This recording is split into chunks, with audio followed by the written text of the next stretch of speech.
Bonjour à tous et bienvenue pour cette nouvelle vidéo. Je suis ravie de vous retrouver pour ce nouveau point lecture où je vais vous parler de trois lectures, deux très bonnes lectures et d'une qui a terminé en coup de cœur. J'espère que vous, ça va bien. Moi, la semaine a été très fatigante, très compliquée, très stressante. J'avoue que j'accuse un peu le coup, mais bon, ça va aller. Je vais donc vous parler, je vais commencer par La Chambre des Murmures de Dean Koontz, publié aux éditions de l'Archipel, que j'ai lu en lecture commune avec Maude de la chaîne Délivre une fille.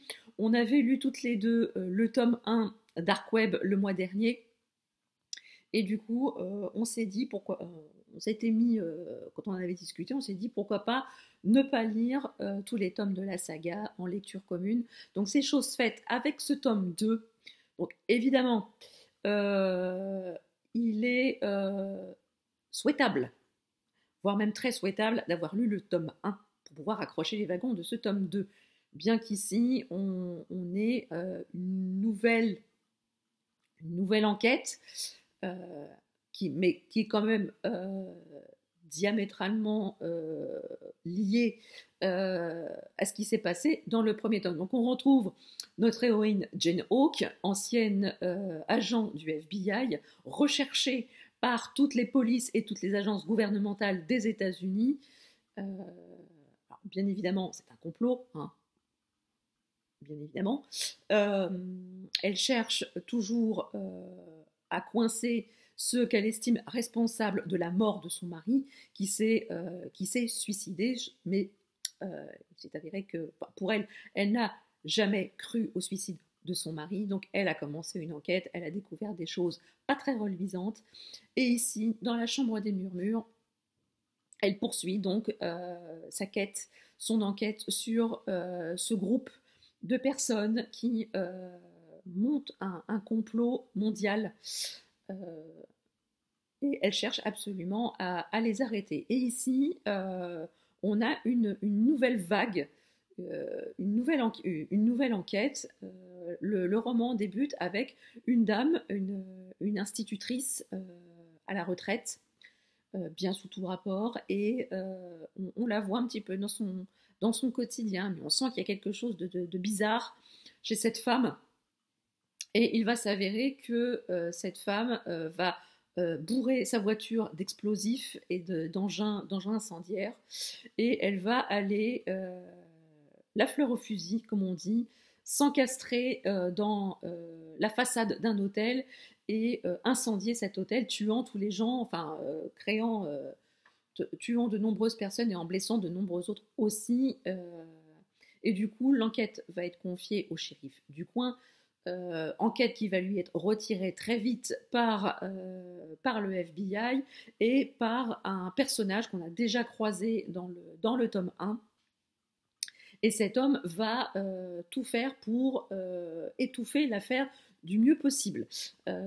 Les agents du FBI dépêchés sur place font une enquête complètement bâclée, ce qui titille quand même la curiosité et l'instinct de flic de ce fameux shérif, qui ne va pas en rester là. Voilà, il va faire semblant d'obéir aux ordres de cet agent du FBI, et il va commencer à mener lui-même son enquête parallèle. Parallèlement du coup à ça, on retrouve Jane, elle aussi, à la poursuite de son enquête commencée dans le tome 1, et bien vite, ils vont se retrouver tous les deux dans un petit hameau où il se passe des choses très bizarres.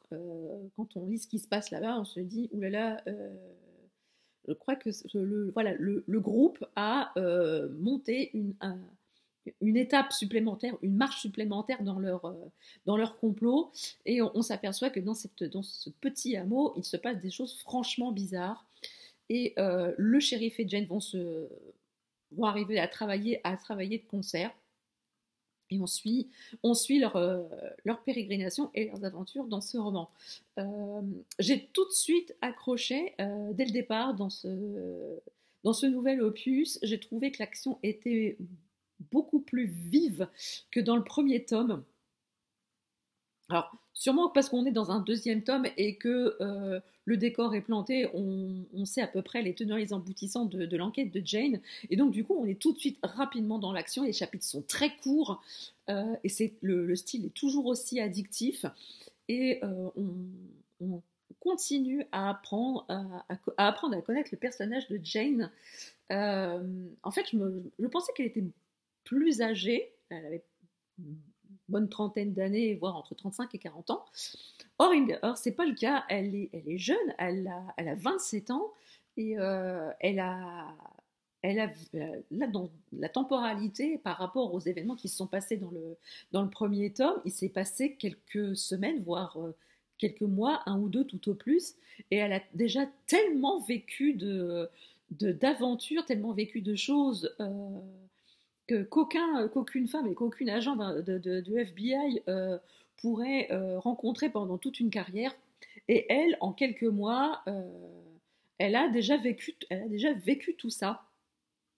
Alors par moment, on a l'impression que c'est une femme prête à tout, un soldat prête à déclarer la guerre au monde entier et avec une froide détermination à aller jusqu'au bout des choses.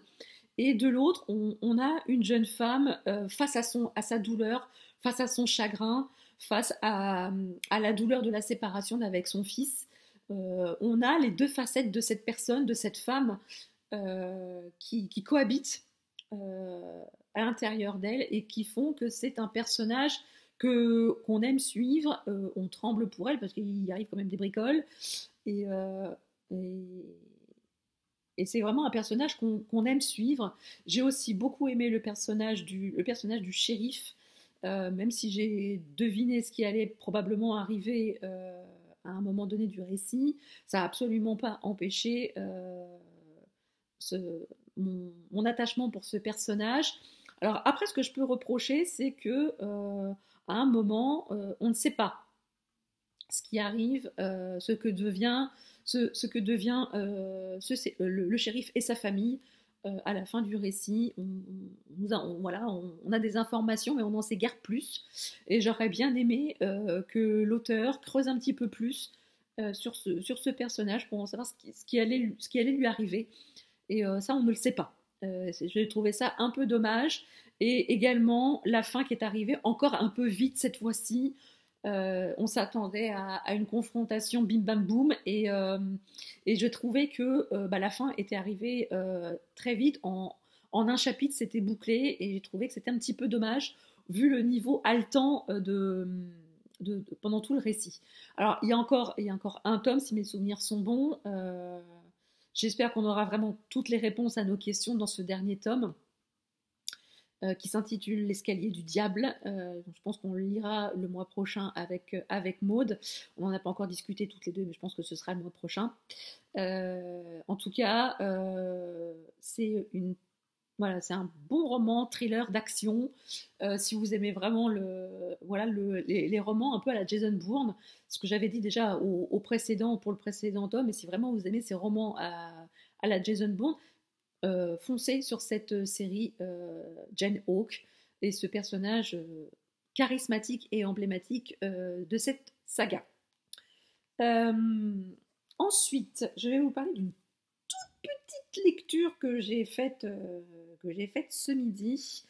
Alors, si vous me suivez depuis un petit moment sur cette chaîne, vous devez savoir que je suis en partenariat avec la maison d'édition Tornada. Et que dans cette maison d'édition, il y a des petites pépites, il y a des auteurs qui gagnent à être connus, et deux d'entre elles, à savoir Magali Collet qui a écrit La cave aux poupées en début l'année dernière, je crois, et Isabelle Villain, dont je vous ai parlé il n'y a pas longtemps, avec son roman À pas de loup. Et donc, périodiquement, sur le site des éditions Tornada, on a des livres numériques qui sont gratuitement mis à la disposition des lecteurs. Et ici, on avait une petite nouvelle.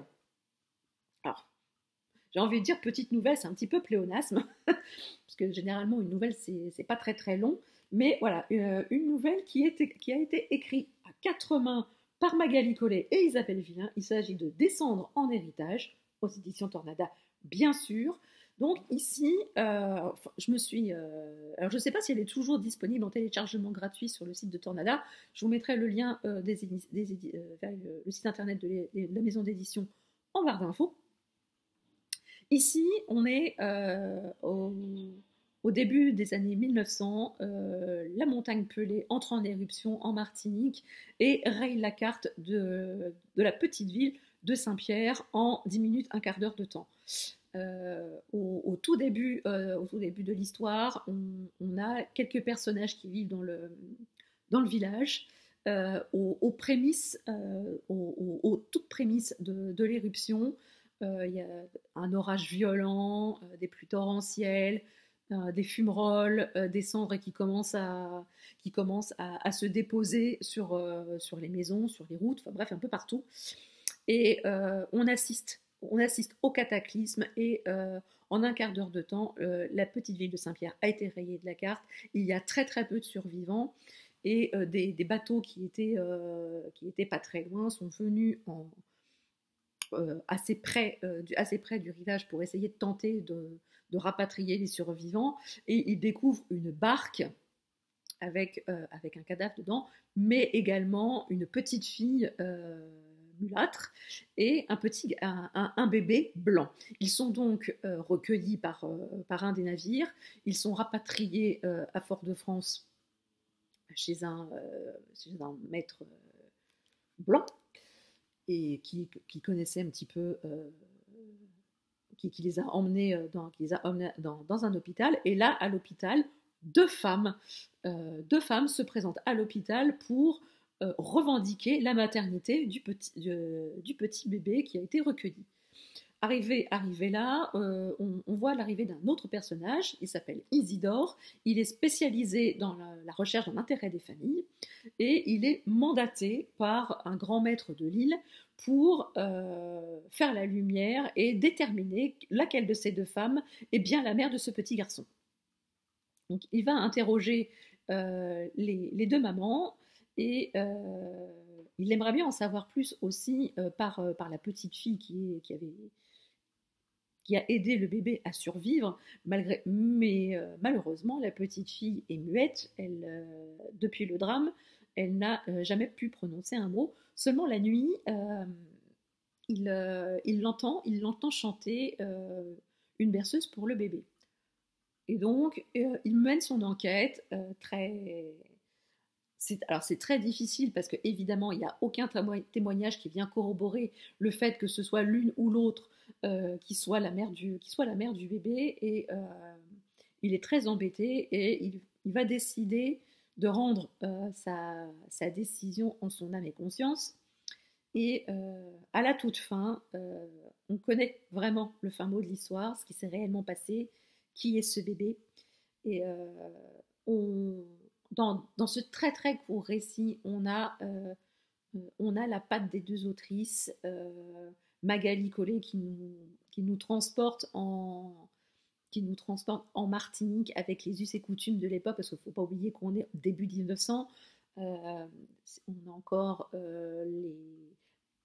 la séparation entre les blancs et les noirs, les relations entre blancs et noirs, toutes les relations que les hommes blancs ont pu avoir avec des femmes noires, et les enfants qui ont été issus de ces unions, si on peut dire.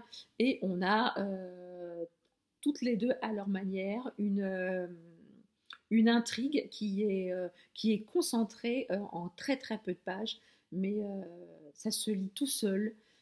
Et si vous voulez connaître un petit peu la plume de ces deux autrices, vous pouvez commencer par ce très court récit, et le cas échéant, vous pencher vers la bibliographie de ces deux autrices de talent. J'aime beaucoup ce qu'elles ont fait. Magali Collet en a écrit qu'un seul qui a été publié chez Tornada, et je crois que le deuxième est en préparation, il ne tardera pas à sortir. Si ma mémoire est bonne, il doit sortir en fin d'année chez Tornada. J'aime beaucoup cette maison d'édition. J'ai jamais été déçue par les publications de cette maison d'édition. Donc, je vous encourage vivement à découvrir la plume de ces deux autrices dans ce petit récit.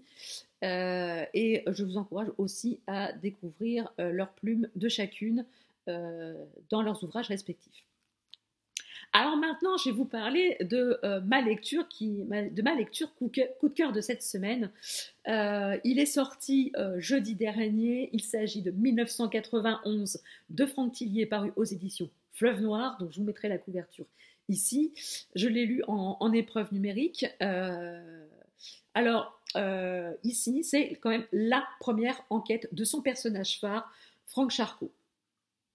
Alors, il n'est pas nécessaire d'avoir lu les précédents romans où Franck Charcot est seul à la barre, ni les romans où il est en collaboration avec Lucien Bell. C'est vraiment sa toute première enquête. Il a 30 ans, il vient de sortir de l'école de police de Lille. C'est sa toute première enquête, dans sa toute première brigade. Il a été nommé à Paris dans la brigade criminelle.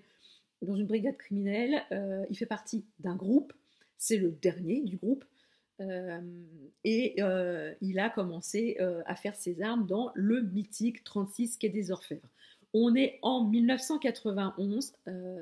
Au début, c'était quand même un petit peu bizarre de rebaigner dans cette ambiance, parce que bon, voilà, les enquêtes de cette époque ne se déroulent plus de la même manière que les enquêtes de 2021, forcément.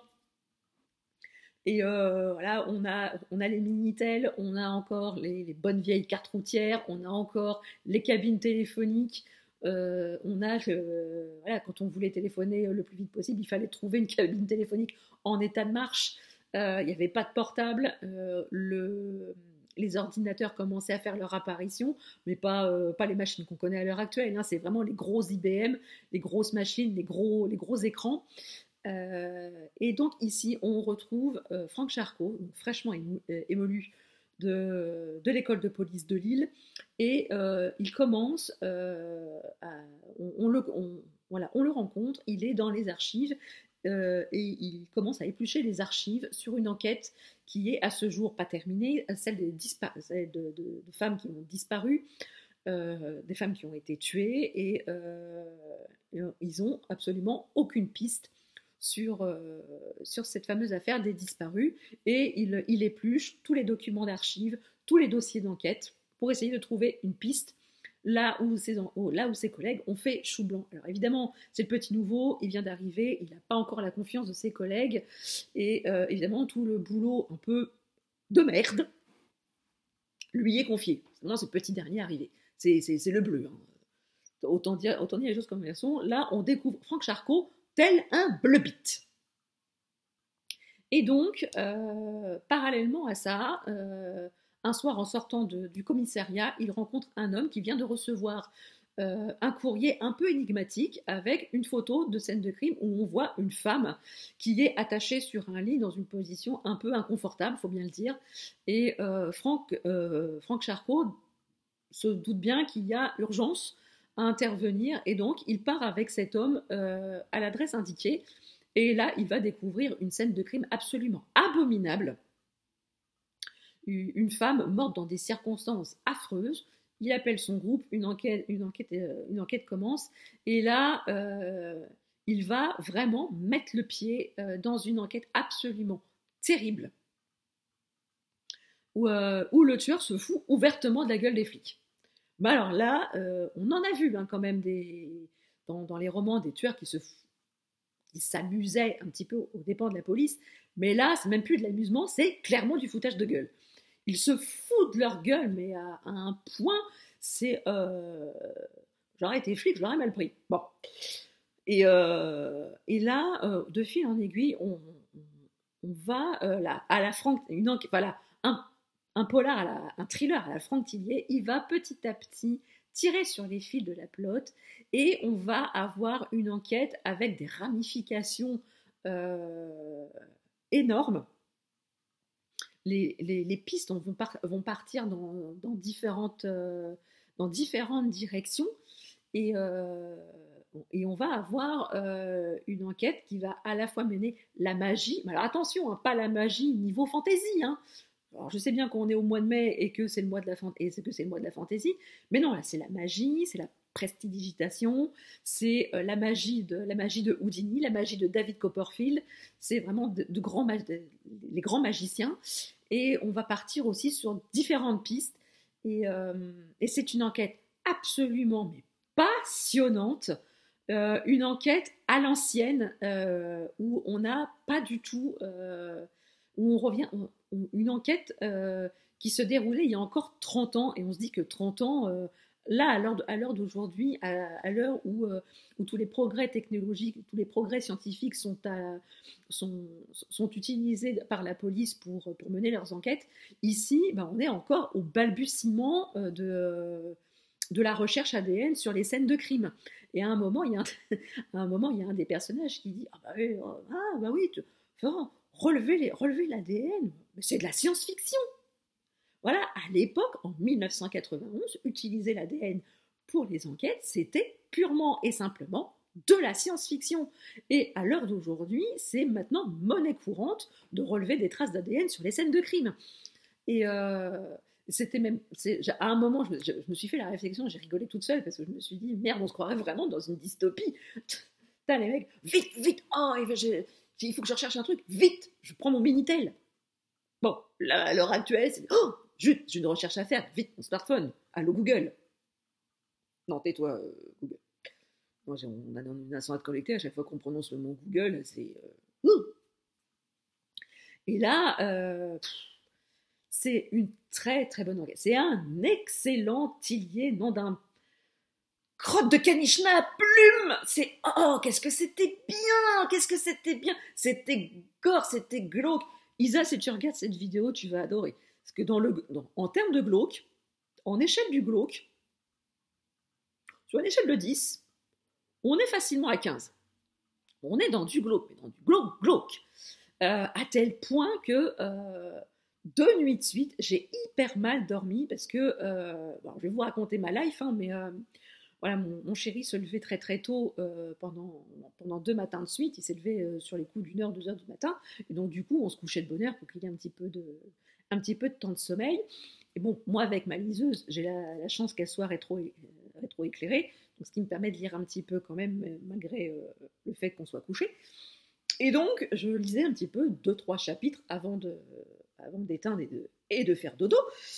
Et bien mal m'en a pris, hein, parce que pendant 2 nuits de suite, en refermant la liseuse, j'avais le cœur qui faisait tapoum, tapoum, tapoum, tapoum, tapoum. Et ce que j'avais lu m'avait tellement marqué que j'ai eu énormément de mal à m'endormir. Alors Franck, mon cher Franck, vous ne verrez certainement jamais cette vidéo, mais je tenais à vous dire que vous êtes quand même un grand malade. Un très très grand malade. Alors si vous êtes un petit peu sensible, ne lisez pas ce livre le soir avant de vous coucher, hein, parce que ça va vous rester quand même un petit peu. Mais franchement, à chaque roman de Franck Tillier, je me dis, il ne peut pas aller plus loin. Et en fait, si, hein, il y va, hein, mais c'est toujours tellement propre, tellement bien documenté. Alors évidemment, il faut se replacer dans leur contexte parce qu'il y a certains propos qui sont proférés, enfin qui sont dits par certains personnages qui à l'époque passaient, mais qui maintenant ne passeraient vraiment plus du tout. Des réflexions misogynes, voire d'autres réflexions de tout autre ordre. Il ne faut pas oublier qu'on est encore à l'époque, en 1991, c'était un tout autre gouvernement, c'était un tout autre. Les mœurs n'étaient pas les mêmes. Et d'ailleurs, à un certain moment, il y a un des personnages qui le dit. Il y a des choses qui ont été faites en 91 qui étaient encore récentes. Et mais je peux pas vous en parler. Il faut que vous le découvriez en lisant le roman. Mais bordel à cul, qu'est-ce que c'était bien! C'était super bien. Et que dire du personnage de Franck Charcot? Franck Charcot a 30 ans, il est jeune, voilà, il a la fraîcheur de la jeunesse, il est fringant, il en veut, il est déterminé à découvrir le fin mot de l'histoire. Il s'attache toujours aux petits détails dont personne n'avait rien à faire, mais que lui estime que c'est des petits détails, dans les petits détails qui font les grandes affaires, et c'est dans les petits détails qui permettent des fois d'ouvrir de nouvelles pistes. On découvre le Charcot enquêteur, le Charcot déterminé. Il a toujours cette... dans les autres romans où on voit plus vieux, il a toujours cette détermination voilà, dans les petits détails, à aller chercher, à aller jusqu'au bout, coûte que coûte. Mais là, il a encore les théories qui ont été enseignées à l'école de police. Il n'a pas encore tous les us et coutumes du terrain, de ce qu'on apprend aussi sur le terrain, qui est complètement radicalement opposé à ce qu'on apprend dans les écoles. Et voilà, il va apprendre son métier à la dure, il va apprendre son métier à pied.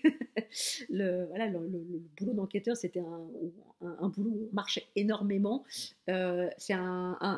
Il va rentrer dans ce travail et on voit le Franck Charcot qui dit oh là, il faut voilà, je ferai jamais ci, je ferai jamais ça.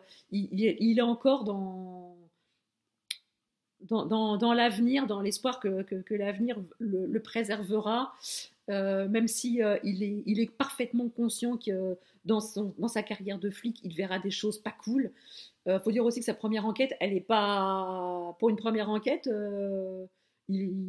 ça le met rapidement dans les triers. Là, la première enquête, elle va conditionner toute sa carrière, hein, et on comprend pourquoi quand on lit ce qu'il a vécu. C'est oh là là, qu'est-ce que c'était bien, voilà, c'est un des meilleurs Tillier que j'ai lu. Si vous ne connaissez pas Charcot, allez-y les yeux fermés. Si vous connaissez déjà Charcot maintenant, allez-y quand même. Lisez ce roman, vous découvrirez aussi quel était le personnage avant, au tout début. Ça peut aussi permettre de comprendre comment il en est arrivé là aussi. Et si vous ne connaissez pas l'univers de Charcot, vous pouvez d'ores et déjà le découvrir avec ce roman-là. Moi, j'aime beaucoup, beaucoup, beaucoup. J'ai lu pourtant Train d'enfer pour Ange Rouge il y a 15-20 ans. Bon, c'était hier. Mais voilà, c'est... il y a des éléments dont je me rappelle plus trop, mais il y a certains éléments aussi dont je me souviens qui m'ont marqué. Mais voilà, c'est un très très bon Tillier, c'est un excellent Tillier. C'est un des meilleurs que j'ai lu jusqu'à maintenant. Allez-y, c'est toujours hyper propre, documenté. C'est incisif, c'est chirurgical, c'est scientifique, c'est hyper bien documenté. Alors, bien que là, je suis quand même assez fière de moi parce que j'avais deviné un peu ce qui allait se passer à la fin. Et là, je suis contente. Je ne dis pas que j'avais tout deviné, mais je voyais ce qui allait arriver. Et là, je me suis dit, ah, il m'a pas eu. Il ne m'a pas eu. Mais même quand je me suis fait cette réflexion, il m'a quand même baladé. Mais finalement, j'avais quand même raison sur quelques points. Et je me dis que ça, cette fois-ci, tu ne m'as pas eu. Là, non, Franck, vous ne m'avez pas eu. Là, j'étais quand même assez fière de moi. J'avais quand même un petit peu deviné le... Mais je commence à connaître, au bout d'un moment, on commence à connaître un peu les ficelles de Tillier. Je me suis dit, ça y est, j'ai quand même un petit peu deviné le truc. T'es contente de moi. Mais franchement, c'est une excellente lecture. C'est un très, très gros coup de cœur. Allez-y, foncez. Découvrez Charcot avec 1991. C'est vraiment un excellent Tillier.